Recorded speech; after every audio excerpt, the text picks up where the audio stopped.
Coming up, how does buying this watch actually save you money? Let's find out. You know what you're gonna be? Blasted.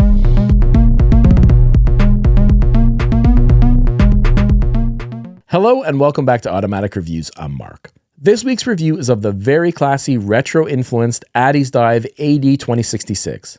But before we get to that, I'd just like to let anyone who's new to the channel know that my goal around here is to review the best watches at all price ranges. From super affordable AliExpress watches to high-end Swiss legends. This channel is about the love of watches regardless of what's written on their price tags. If that sounds good to you, then consider hitting that subscribe button. And while you're at it, tap that little bell icon too so you can be notified each week when my latest video goes up. I should also mention that while this week's video wasn't sponsored, even if it was, I'll always tell you what I really think. All right, let's take a look at this watch. Here's a quick look at the unboxing experience. The watch comes packaged in this black branded Pelican-style case. When you unclip all the locks, you reveal the watch and a few extras secured between a layer of protective foam on either side. Firstly, there's the watch wrapped in plastic and tucked away safely in a very thick Ziploc-style bag.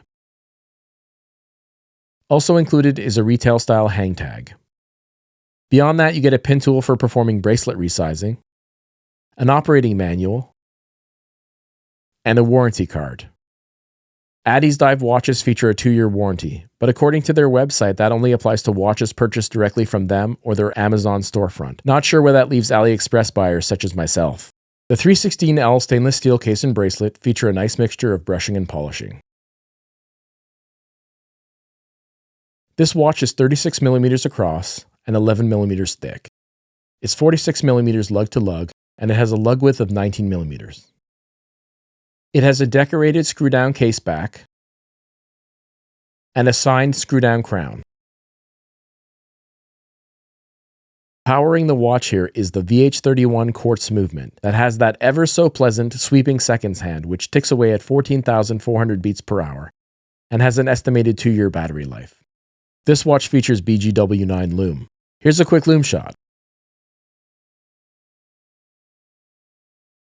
This watch also comes in very tasteful white and gray configurations, but I absolutely could not resist this retro mint green dial.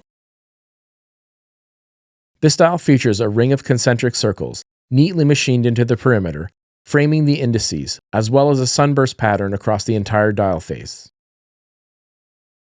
The indices are polished and beveled lumed trapezoids.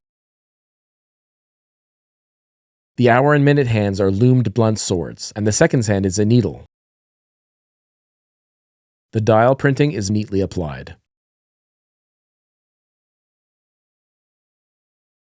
There is a box crystal, but it's K1 mineral glass this time, guys.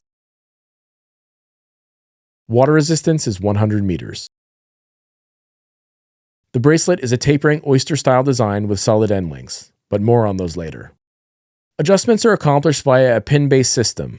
The clasp is a milled push-button design, which is signed and features a spring bar-based micro-adjustment system with 5 holes for adjustment.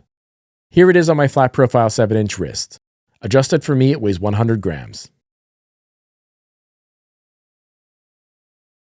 This watch retails for about 78 Canadian dollars, which works out to around 56 US.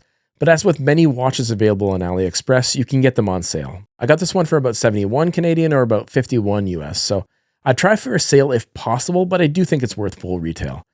US prices here are just for reference. As of this filming, I'm not sure how current tariffs may be affecting your shopping experience. Let me know in the comments.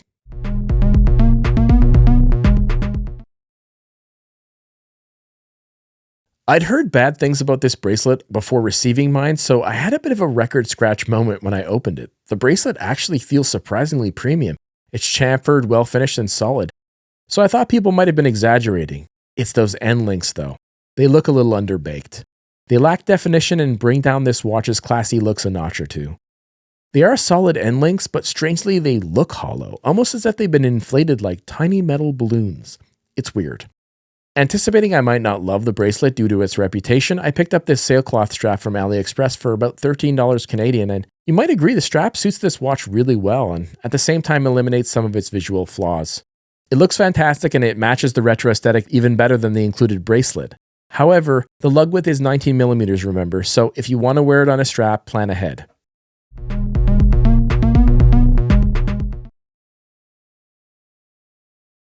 For the money, it's not a low, but I think this crystal should have either been sapphire or acrylic in my opinion.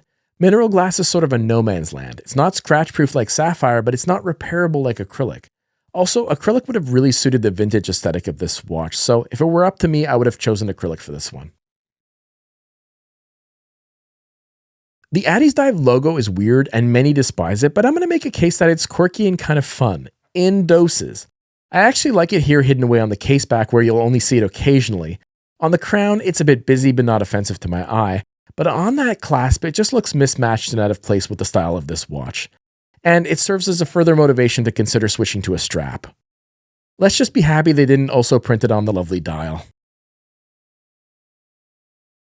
Printing the water resistance on the dial is a bit of a poor decision here, especially considering they included it in both meters and feet. The result is overly tiny text letting you know that the watch has 100 meters of water resistance.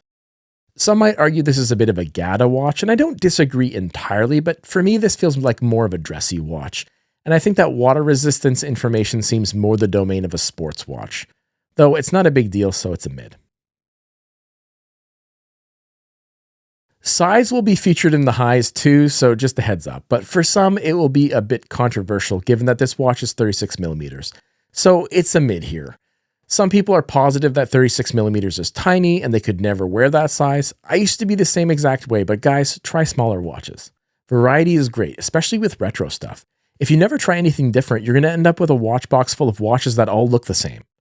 Have you ever been watching like an old movie and seen someone wearing a super cool looking watch and thought to yourself, man, I wish I had that watch? Well, guess what? That watch was probably even smaller than 36mm.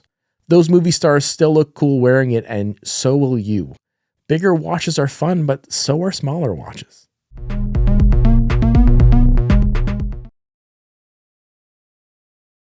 Size again, because for me this is a high. 36mm is the perfect size for a dress watch, particularly a retro themed one. This watch wears super comfortably and retains a classy profile. The end links aside, this bracelet is absolutely great for the money. That includes the clasp, though I'd prefer the logo were toned down or removed. There's no silly dive extension, and instead there's 5 adjustment holes, which is infinitely more useful. I'd rather on-the-fly adjustments, but this is great. Some associate pin-based micro-adjustment with budget watches, but I tried on a brand new Zenith El Primero last month, and it had a clasp very much like this one. You lose on-the-fly functionality, but you gain a very sleek low-profile clasp. I just wish they'd incorporate a Nomos-like spring bar with handles to merge the best of both worlds. The VH31 movement makes a good showing here yet again. It's reliable and it replicates that mechanical watch tick smoothness reasonably well. I'm always happy to see this one, and I will never complain when a watch in this price range is offered in quartz when it's the VH31 running the show.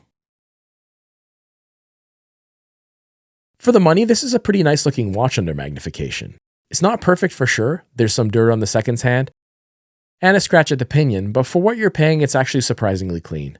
The dial is crisp and the printing is nice, and the indices are actually really well made. Overall, for this money, the finishing is quite good.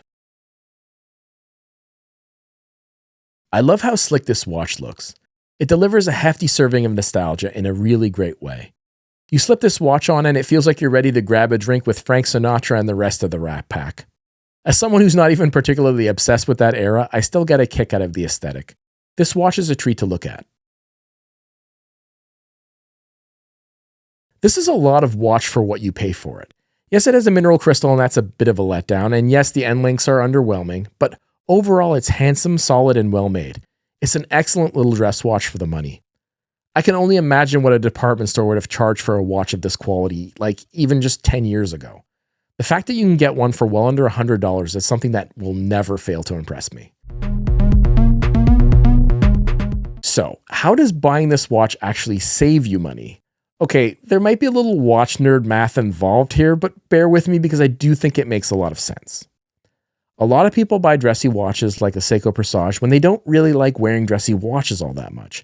However, one day that occasion pops up and you think it's time to add something dressier into my collection. This watch lets you buy a pretty perfect dress watch for very little money and spend the rest on something you will use more frequently, like, for example, a Seiko Turtle. It's sort of a 2 for the price of 1 situation. You could buy one Seiko Presage for $500, which you'll wear only occasionally, or this watch and a Seiko Turtle that you'll wear daily for about the same amount of money. it's an interesting proposition. But watch nerd math aside, I do think this watch does stand on its own even for daily wear. It doesn't have the name recognition or heritage of a Seiko or an even more upscale watch brand, but it wears absolutely wonderfully and it costs very little. I think it's still compelling even for frequent wear, and I do think that, this is a very impressive watch. My first impression sort of says it all. When I first unboxed it, the word wow literally came out of my mouth. I didn't think wow, I said wow. Because it's a genuinely solid, handsome, and classy looking watch, and I couldn't believe I'd gotten so much watch for so little money.